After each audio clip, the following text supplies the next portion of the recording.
To my channel study flux.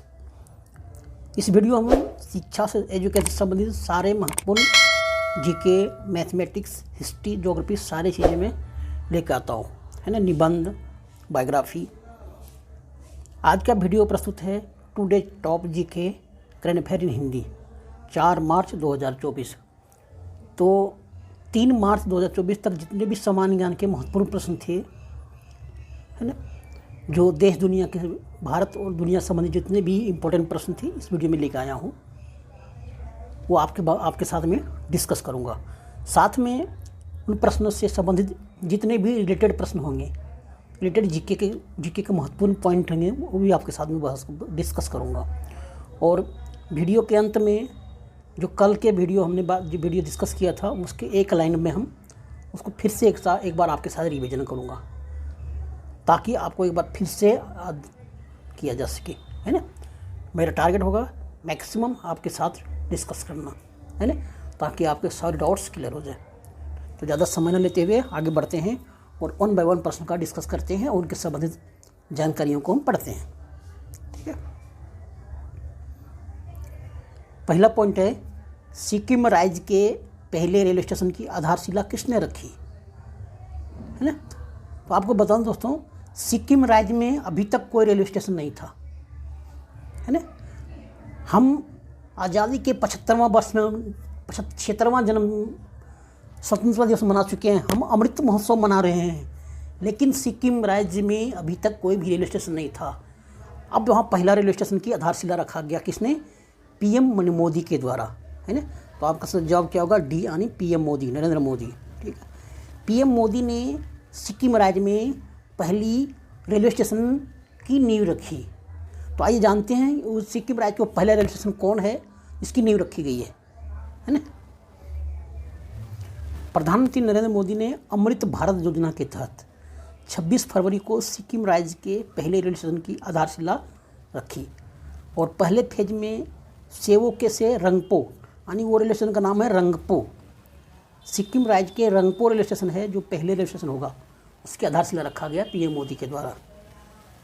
पहले phase में सेवोके से रंगपो तक रेलवे इंफ्रास्ट्रक्चर का विकास किया जाएगा और दूसरे फेज में रंगपो से गंगटोक और अंत में तीसरे फेज में गंगटोक से नाथुला दर्रा तक रेल प्रोजेक्ट शामिल है।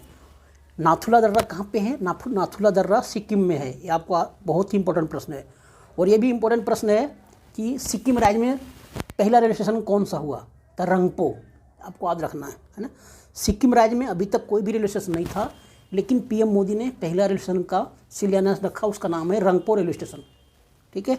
और नाथुला दर्रा कहाँ पे है? सिक्किम राज्य में है, ठीक है। ये आपको याद रखना है। सिक्किम की राजधानी कहाँ है? गंगटोक। सिक्किम के मुख्यमंत्री हैं प्रेम सिंह तमंग और सिक्किम के राज्यपाल है गंगा प्रसाद। और सिक्किम राज्य का गठन हुआ था, कब हुआ था? 16 मई 1975 को, यानी 16 मई 1975 को सिक्किम राज्य नया राज्य बना था, ठीक है, क्लियर। रंगपो वहाँ का नया रेलवे स्टेशन है और नाथुला दर्रा सिक्किम में स्थित है। रंगपो सिक्किम का पहला रेलवे स्टेशन होगा, ठीक है। अगला पॉइंट बात करेंगे, भारत का सबसे लंबा केबल स्टे ब्रिज कौन सा है? भारत का सबसे लंबा केबल स्टे ब्रिज कौन सा है? सुदर्शन ब्रिज, जो अभी जो पीएम मोदी ने गुजरात के द्वारका में जो उद्घाटन किया, सुदर्शन ब्रिज, वो सबसे लंबा केबल स्टे ब्रिज है, ठीक है। प्रधानमंत्री नरेंद्र मोदी ने गुजरात में अरब सागर के ऊपर भारत के सबसे लंबे केबल आधारित पुल सुदर्शन ब्रिज का उद्घाटन किया। यह ब्रिज 2.32 यानी 2.5 किलोमीटर तक लंबा है, जो ओखा और बेट द्वारका को जोड़ता है, यानी दोनों को। यह भारत का सबसे लंबा केबल स्टे ब्रिज है। इसके निर्माण में 980 करोड़ रुपये करीब खर्च किए गए। इस ब्रिज के फुटपाथ के ऊपरी हिस्से पर सौर पैनल है, जो 1 मेगावाट बिजली पैदा करने में मदद करेगी। और पुल में पार 4 लेन है, जिसमें प्रत्येक तरफ 2.5 मीटर चौड़े फुटपाथ का भी निर्माण किया गया है। और वहाँ बहुत सारे कृष्ण जन्माष्टमी के बहुत सारे पिक्चर भी लगे हुए हैं। द्वारका है ना, चलो वहाँ पे भगवान की नगरी है कृष्ण भगवान, तो वहाँ पे पैदल पाथ में कृष्ण भगवान के बहुत सारे चित्र लगे हुए हैं और मंत्र भी लिखे हुए हैं, श्लोक लिखे हुए हैं, ठीक है। अगला पॉइंट है, हाल में दिल्ली आर्थिक सर्वेक्षण के अनुसार सबसे अधिक देखे जाने वाले स्मारक कौन कौन से हैं? दिल्ली में एक आर्थिक सर्वेक्षण किया गया। उसके अनुसार सबसे ज़्यादा माने पर्यटक द्वारा कौन सा मोनूमेंट को देखा गया, कौन सा स्मारक को ज़्यादा देखा गया। तो लाल किला, कुतुब मीनार, जामा मस्जिद, लाल किला था कुतुब मीनार। तो लाल किला था कुतुब मीनार, कौन होगा चौथा डी, है ना। दिल्ली के वित्त मंत्री आतिशी ने दिल्ली विधानसभा में आर्थिक सर्वेक्षण 2023-24 की रिपोर्ट पेश किया। इसके अनुसार साल 2023 में लाल किले पर 22.1 लाख पर्यटक और कुतुब मीनार पर 15.24 लाख पर्यटक तथा हुमायूं के मकबरे पर 10.81 लाख घरेलू पर्यटक ने इस स्मारक का दर्शन किया, है ना। तो इससे क्या पता लगता है कि 2023-24 में घरेलू पर्यटक के द्वारा सबसे ज़्यादा लाल किला और कुतुब मीनार को ज़्यादा बार देखा गया, है ना। लाल किला को कितने 22.1 लाख दर्शक और कुतुब मीनार पर 15.24 लाख पर्यटक ने देखा। घरेलू का ये है, डोमेस्टिक टूरिज्म के द्वारा, बाहरी विदेशी को भी बात नहीं कर रहे हैं हम इसमें, ठीक है। अगला पॉइंट है, हाल में किस राज्य में निर्मित इंटरनेशनल यूरेनियम फिल्म फेस्टिवल में जादूगरा फिल्म ने बेस्ट शॉर्ट फिक्शन फिल्म का अवार्ड जीता। तो झारखंड राज्य के है, ये कहाँ का है, किस राज्य के, झारखंड राज्य के, कि जादूगरा फिल्म है, ये शिबू के द्वारा तैयार किया, शिबू डिस्ट्रिक्ट वहाँ तैयार हुआ गया जादूगरा फिल्म है। और शॉर्ट फिल्म है, 20 सेकंड का फिल्म है, जिसमें यूरेनियम फिल्म फेस्टिवल में बेस्ट शॉर्ट फिक्शन फिल्म का अवार्ड जीता है, ठीक है। आइए इनके बारे में दो चीज़ कुछ महत्वपूर्ण बातें जानते हैं। झारखंड राज्य के फिल्मकार सतीश मुंडा की फिल्म जादूगरा को इंटरनेशनल यूरेनियम फिल्म फेस्टिवल 2024 में best short fiction film award के लिए नामांकित किया गया है। साथ ही सैमुअल लॉरेंस फाउंडेशन की ओर से सतीश मुंडा को best young film maker award से भी सम्मानित किया जाएगा। जादूगरा फिल्म को ब्राज़ील के रियो डी जेनेरियो शहर में प्रदर्शन किया जाएगा। इस शॉर्ट फिल्म में यूरेनियम की वजह से उत्पन्न विसंगतियों को दिखाया गया है। जादूगरा फिल्म की कहानी लिखा गया है अश्विनी कुमार पंकज ने और इनकी स्क्रीन प्ले और डायलॉग लिखा है रूपेश कुमार साहू और सतीश मुंडा ने, ठीक है। और मुख्य किरदार इसमें है बॉलीवुड के कलाकार हरीश खन्ना और झारखंड के चंदा मेहरा और महादेव टोप्पो। फिल्म के निर्माता हैं रजत अग्रवाल, ठीक है। अगला पॉइंट है, हाल में BAPS हिंदू मंदिर का उद्घाटन कहाँ हुआ। जापान में, फ्रांस में, श्रीलंका में, संयुक्त अरब अमीरात में। तो जो सही जवाब क्या होगा आपका, संयुक्त अरब अमीरात में, ठीक है। बिप्स हिंदू मंदिर का संयुक्त अरब अमीरात, यूनाइटेड अरब अमीरात की कैपिटल आबू धाबी में बोचानवासी BAPS फुल फॉर्म क्या होता है, बोचानवासी श्री अक्षर पुरुषोत्तम स्वामीनारायण संस्था BAPS हिंदू मंदिर का उद्घाटन किया गया। कहाँ पे, संयुक्त अरब अमीरात में, है ना। तथा अब इस मंदिर को आम लोगों के लिए भी खोल दिया गया है ना। लेकिन इस मंदिर में श्रद्धालुओं के लिए कुछ गाइडलाइंस जारी किए गए हैं। क्या गाइडलाइंस है, गाइडलाइंस ये है कि टोपी, टी-शर्ट और आपत्तिजनक डिजाइन वाले अन्य कपड़ों को पहनकर मंदिर परिसर में जाना मना है। कैसे, टोपी, टी-शर्ट और आपत्तिजनक डिजाइन वाले अन्य कपड़ों को पहनकर मंदिर परिसर में जाना मना है। साथ ही जालीदार या आर पार दिखने वाले और टाइट फिटिंग कपड़े पहनकर लोगों को मंदिर में प्रवेश नहीं दिया जाएगा, ठीक है। तथा मंदिर में शांतिपूर्वक ध्यान लगाएं और दूसरे की भावनाओं का सम्मान करें, ठीक है। संयुक्त अरब अमीरात की राजधानी है आबू धाबी और संयुक्त अरब अमीरात की मुद्रा है दिरहम और वहाँ के राष्ट्रपति हैं शेख मोहम्मद बिन जायद अल नहयान, ठीक है। छठा पॉइंट है, विश्व वन्यजीव दिवस प्रतिवर्ष कब मनाया जाता है। तो सही जवाब का क्या होगा, डी यानी 3 मार्च। सही जवाब होगा डी 3 मार्च। विश्व वन्यजीव दिवस हर साल 3 मार्च को मनाई जाती है, ठीक है। विश्व वन्यजीव दिवस प्रतिवर्ष 3 मार्च को मनाई जाती है और इस दिन पर सभी वन्यजीव प्रेमियों को शुभकामनाएं दी जाती है तथा इस दिवस पर पृथ्वी पर के सभी वन्यजीव के संरक्षण के बारे में जागरूकता फैलाई जाती है, क्योंकि बढ़ते परिवेश के कारण कई वन्यजीव विलुप्त हो चुके हैं तथा विलुप्त के कगार पर हैं, इसलिए उनका संरक्षण बहुत ज़रूरी है। सबसे पहले वन्यजीव दिवस 2014 में मनाया गया था और साल 2024 में वन्यजीव दिवस का थीम रखा गया है लोगों और ग्रह को जोड़ना, वन्यजीव संरक्षण में डिजिटल नवाचार की खोज, ठीक है। अगला पॉइंट है, सिविल लेखा दिवस, सिविल अकाउंट्स डे कब मनाया जाता है। तो सिविल अकाउंट्स डे हर साल 1 मार्च को मनाया जाता है, ठीक है। सिविल अकाउंट से क्या होता है, सिविल का क्या काम है? सिविल का मुख्य काम है, यह भारत सरकार का प्रमुख लेखा सलाहकार है, अकाउंटेंट होता है। भारत सरकार का अकाउंटेंट होता है जो देश की भुगतान और लेखा प्रणाली की देखरेख करता है। देश की भुगतान और लेखा प्रणाली का अकाउंट करता है ये लेखा, ठीक है। नागरिक इसको बोलते हैं नागरिक लेखा दिवस, है ना। नागरिक लेखा दिवस हर साल 1 मार्च को मनाई जाती है, लेकिन विश्व स्तर पर अंतर्राष्ट्रीय लेखा दिवस 10 नवंबर को मनाई जाती है। भारतीय सिविल लेखा सेवा ICAS द्वारा का गठन 1976 में किया गया था और इसका नेतृत्व लेखा महानियंत्रक करते हैं। इसलिए हर साल 1 मार्च को भी अपना स्थापना दिवस सेलिब्रेट करते हैं। 1 मार्च 2024 को सिविल सेवा दिवस अपना 48वें स्थापना दिवस मना रहा है ना। और इस अवसर पर वित्त सचिव डॉक्टर TB सोमनाथन नई दिल्ली में 48वें सिविल लेखा दिवस समारोह के मुख्य अतिथि थे, ठीक है। ये आपको याद रखना है। अगला पॉइंट है, विश्व एथलेटिक्स चैंपियनशिप 2027 की मेजबानी कौन देश करेगा? विश्व एथलेटिक्स चैंपियनशिप 2027 की मेजबानी कौन देश करेगा? भारत, जापान, बुल्गारिया, चीन। सही जवाब क्या होगा आपका? बीजिंग यानी चीन, डी, ठीक है। विश्व एथलेटिक्स चैंपियन 2027 की मेजबानी चीन करेगा, ठीक है। चीन की राजधानी बीजिंग में 2027 में वर्ल्ड एथलेटिक्स चैंपियनशिप की मेजबानी किया जाएगा।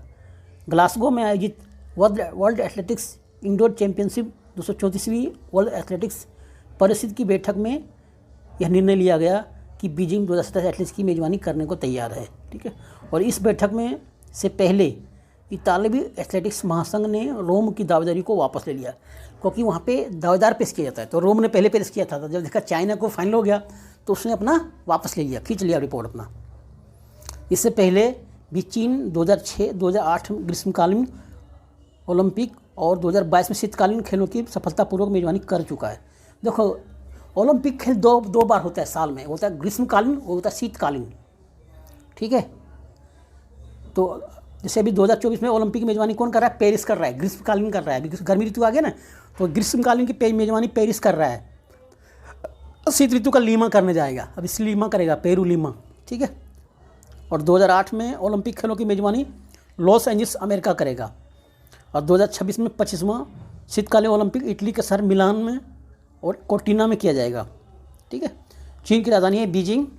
चीन की मुद्रा युआन और रेनमिनबी।